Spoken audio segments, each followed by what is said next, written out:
നമസ്കാരം. ഇൻഫർമേഷൻ മീഡിയയുടെ പുതിയൊരു വീഡിയോസിലേക്ക് എല്ലാ കൂട്ടുകാർക്കും ഒരിക്കൽ കൂടി സ്വാഗതം. നമ്മൾ കഴിഞ്ഞ 1-2 വീഡിയോസുകൾ പറഞ്ഞതുപോലെ തന്നെ പെൻഷൻ പണം കൂടുകയാണ്. ആർക്കെല്ലാമാണ് പെൻഷൻ പണം കൂടുക? അതുപോലെ തന്നെ പെൻഷൻ പണം കൂടുന്ന പ്രഖ്യാപനത്തിൽ മറ്റു കാര്യങ്ങളുടെ ആനുകൂല്യങ്ങളെക്കുറിച്ച് പറഞ്ഞിട്ടുണ്ടോ? പഞ്ചായത്ത് ഇലക്ഷന് മുമ്പായി തന്നെ ഇക്കാര്യങ്ങളിൽ എന്നാണ് അന്തിമ തീർപ്പ് വരിക? പുതിയ പെൻഷൻ അപേക്ഷിക്കുന്ന ആളുകൾ എന്തെല്ലാം കാര്യങ്ങൾ ശ്രദ്ധിച്ചാലാണ് അവർക്ക് പെൻഷൻ പെട്ടെന്ന് തന്നെ അപ്രൂവ് ചെയ്യുക? ഇപ്പോൾ വെള്ള നീല റേഷൻ കാർഡുകൾ ഉപയോഗിക്കുന്ന ആളുകൾക്ക് പെട്ടെന്ന് തന്നെ ചുവപ്പിലേക്ക് മാറാൻ അവസരമുണ്ട് എന്നതിനെക്കുറിച്ചെല്ലാം വളരെ വിശദമായി നോക്കാം. അതിനു മുന്നോടിയായി ഇൻഫർമേഷൻ മീഡിയയുടെ വീഡിയോസ് നിങ്ങൾ ആദ്യമായിട്ടാണ് കാണുന്നതെങ്കിൽ ചാനൽ സബ്സ്ക്രൈബ് ചെയ്യാൻ മറക്കരുത്. നമ്മുടെ ചാനലിൽ ഒരു തരത്തിലുള്ള മത രാഷ്ട്രീയ കാര്യങ്ങളും വരുന്നതല്ല. ഗവൺമെൻറ്റിൽ നിന്ന് ലഭിക്കുന്ന സേവനങ്ങൾ, ആനുകൂല്യങ്ങൾ, അറിയിപ്പുകൾ എന്നിവയെക്കുറിച്ച് മാത്രമായിരിക്കും വീഡിയോസുകൾ വരുന്നത്. ശ്രദ്ധിക്കുക, ഗവൺമെൻറ് സേവനങ്ങളും അറിയിപ്പുകളും എപ്പോൾ വേണമെങ്കിലും പുതിയ മാറ്റങ്ങൾ വരാം. നമ്മുടെ വീഡിയോ കാണുന്ന പല ആളുകളും നമ്മുടെ പഴയ വീഡിയോസുകൾ കണ്ട് ഞങ്ങൾക്ക് ആനുകൂല്യങ്ങൾ ലഭിച്ചിട്ടില്ല, ഞങ്ങൾ അറിഞ്ഞില്ല, ഞങ്ങളോട് ആരും പറഞ്ഞില്ല എന്നിങ്ങനെ പല കാര്യങ്ങളും നമ്മുടെ കമൻറ്റ് ബോക്സിലും വാട്സപ്പ് ഗ്രൂപ്പിലും ചോദിക്കാറുണ്ട്. നിങ്ങൾ കാണുന്ന വീഡിയോ ഏറ്റവും പുതിയ വീഡിയോ ആണെന്ന് കാണുന്നത് ഉറപ്പുവരുത്തുക. അത് നിങ്ങൾ ചാനൽ സബ്സ്ക്രൈബ് ചെയ്ത് തൊട്ടടുത്തുള്ള ബെല്ലൈക്കൻ കൂടി ക്ലിക്ക് ചെയ്ത് കഴിഞ്ഞാൽ ഇങ്ങനെയുള്ള പുതിയ അറിയിപ്പുകൾ നിങ്ങൾക്ക് പെട്ടെന്ന് തന്നെ നോട്ടിഫിക്കേഷൻ വരുന്നതാണ്. ഇപ്പോൾ നിങ്ങൾക്ക് പെൻഷൻ ലഭിക്കുന്നുണ്ടെങ്കിൽ യെസ് എന്നും, പെൻഷൻ ലഭിക്കാത്ത ആളുകളാണെങ്കിൽ നോ എന്നും കമൻറ്റ് ചെയ്യാനും മറക്കരുത്. ഏകദേശം ഇപ്പോൾ 3 വർഷത്തോളമായി നമുക്ക് ലഭിച്ചുകൊണ്ടിരിക്കുന്ന പെൻഷൻ 1600 രൂപയാണ്. പിന്നീട് അങ്ങോട്ട് പെൻഷൻ വർധന ഉണ്ടായിട്ടില്ല. നമുക്കറിയാം, സംസ്ഥാനം കടുത്ത സാമ്പത്തിക പ്രതിസന്ധിയിലായതുകൊണ്ട് തന്നെ പെൻഷൻ വർധന ഉണ്ടായിരുന്നില്ല. കഴിഞ്ഞ വർഷങ്ങളിലെല്ലാം 8 മാസത്തെ കുടിശ്ശിക പെൻഷൻ ബാക്കിയുണ്ടായിരുന്നു. അത് പിന്നീട് ഓരോ പെൻഷൻ്റെയും കൂടെ 1600 രൂപ കൂട്ടിക്കൊടുത്ത് 3200 രൂപ നൽകി. ഇനിയിപ്പോൾ 1 മാസത്തെ കുടിശ്ശിക മാത്രമാണ് ഇപ്പോൾ ബാക്കിയുള്ളത്. ഒക്ടോബർ മാസത്തെ പെൻഷൻ്റെ കൂടെ തന്നെ ഈ ഒരു പണം നൽകുമെന്നാണ് ഇപ്പോൾ അറിയാൻ സാധിക്കുന്നത്. അതിനുശേഷം നവംബർ 1 കേരള പിറവി ദിനത്തിലായിരിക്കും ഇതിൻ്റെ പ്രഖ്യാപനം ഉണ്ടായിരിക്കുക. ഇപ്പോൾ ലഭിച്ചുകൊണ്ടിരിക്കുന്ന 1600 രൂപയ്ക്ക് പകരം 1800 രൂപയോ 2000 രൂപയോ ആയിരിക്കും ലഭിക്കുക.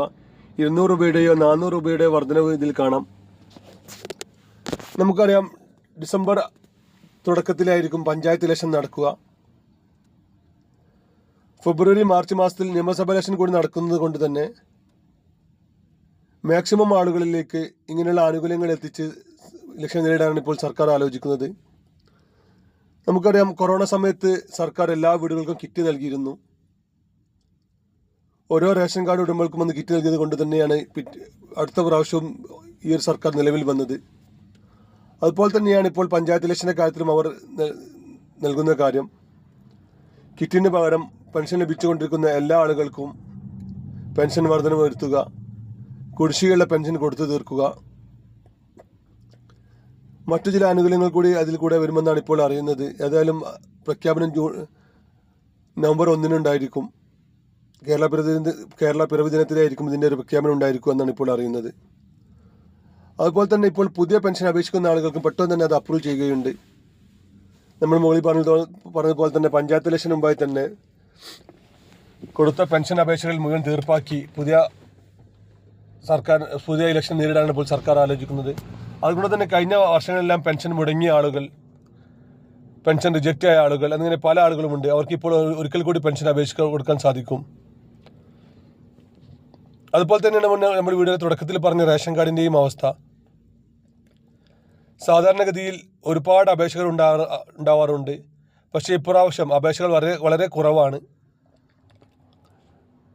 പലർക്കും പല കാരണം കൊണ്ടാണ് അപേക്ഷ കുറവാകുന്നത്. വില്ലേജ് ഓഫീസിൽ നിന്നും മറ്റും ലഭിക്കേണ്ട രേഖകൾ നൽകാത്തത് മൂലം, ഇതിനെക്കുറിച്ച് അറിവില്ലാത്തത് മൂലം, അങ്ങനെ പല കാരണങ്ങൾ കൊണ്ടും അപേക്ഷകൾ വളരെ കുറവാണ്. നിങ്ങൾക്ക് ഈ മാസം അവസാനം വരെയാണ് ഇതിന് കാലാവധി ഉള്ളത്. അതിനു മുമ്പായി തന്നെ നിങ്ങൾ അപേക്ഷ സമർപ്പിക്കണം. ഇനി ഏതെങ്കിലും ഒരു പേപ്പർ നിങ്ങൾക്ക് ലഭിച്ചില്ലെങ്കിൽ പോലും നിങ്ങൾ അപേക്ഷ സമർപ്പിക്കുക. അപേക്ഷകൾ കുറവായതുകൊണ്ട് തന്നെ നിങ്ങൾക്ക് ചിലപ്പോൾ ചുവപ്പിലേക്ക് മാറാൻ അവസരമുണ്ടാകും. ഇങ്ങനെയുള്ള മാർഗ്ഗങ്ങളിൽ ഒരു കാര്യം നമ്മൾ പ്രത്യേകം ശ്രദ്ധിക്കണം. ചുവപ്പ് റേഷൻ കാർഡിലേക്ക് മാറുന്നതും പെൻഷൻ ലഭിക്കുന്നതുമെല്ലാം നിങ്ങൾ അനർഹമായിട്ടാണ് കൈപ്പറ്റുന്നതെങ്കിൽ പിന്നീട് നമ്മൾ ഇതിനെല്ലാം ഫൈൻ അടയ്ക്കേണ്ടി വരും. അതുകൊണ്ട് തന്നെ നമ്മളിപ്പോൾ ഇങ്ങനെയുള്ള സമയത്താണെങ്കിൽ പോലും നമ്മൾ അതിന് അർഹതയുണ്ടെന്ന് നമ്മൾ ഉറപ്പുവരുത്തുക. ചുവപ്പ് റേഷൻ കാർഡിൻ്റെ അവസ്ഥ പറയുകയാണെങ്കിൽ, നമ്മൾ ചുവപ്പ് റേഷൻ കാർഡിന് അർഹതയില്ലാത്ത നമ്മൾ റേഷൻ സാധനങ്ങൾ വാങ്ങിക്കഴിഞ്ഞാൽ നമ്മൾ വാങ്ങുന്ന ഓരോ കിലോ ആയിരിക്കും നമ്മൾ പിന്നീട് ഫൈനുകൾ തിരിച്ചടയ്ക്കേണ്ടി വരും. അതുപോലെ തന്നെയാണ് പെൻഷൻ്റെ കാര്യവും. ഇങ്ങനെയുള്ള അവസരത്തിൽ നമ്മൾ ഇക്കാര്യങ്ങൾ കൂടി പ്രത്യേകം ശ്രദ്ധിക്കണം. വീഡിയോ ഇഷ്ടപ്പെട്ടെന്ന് കരുതുന്നു. ഇതുപോലത്തെ ചെറിയ ചെറിയ ഇൻഫർമേഷൻ വീഡിയോകൾക്ക് വേണ്ടി ചാനൽ സബ്സ്ക്രൈബ് ചെയ്ത് മറ്റു കൂട്ടുകാരിലേക്ക് ഷെയർ ചെയ്ത് കൊടുക്കുക. ഇനി നമുക്കൊരു പുതിയ വീഡിയോസുമായി കാണാം. അതുവരേക്കും എല്ലാ കൂട്ടുകാർക്കും നന്ദി, നമസ്കാരം.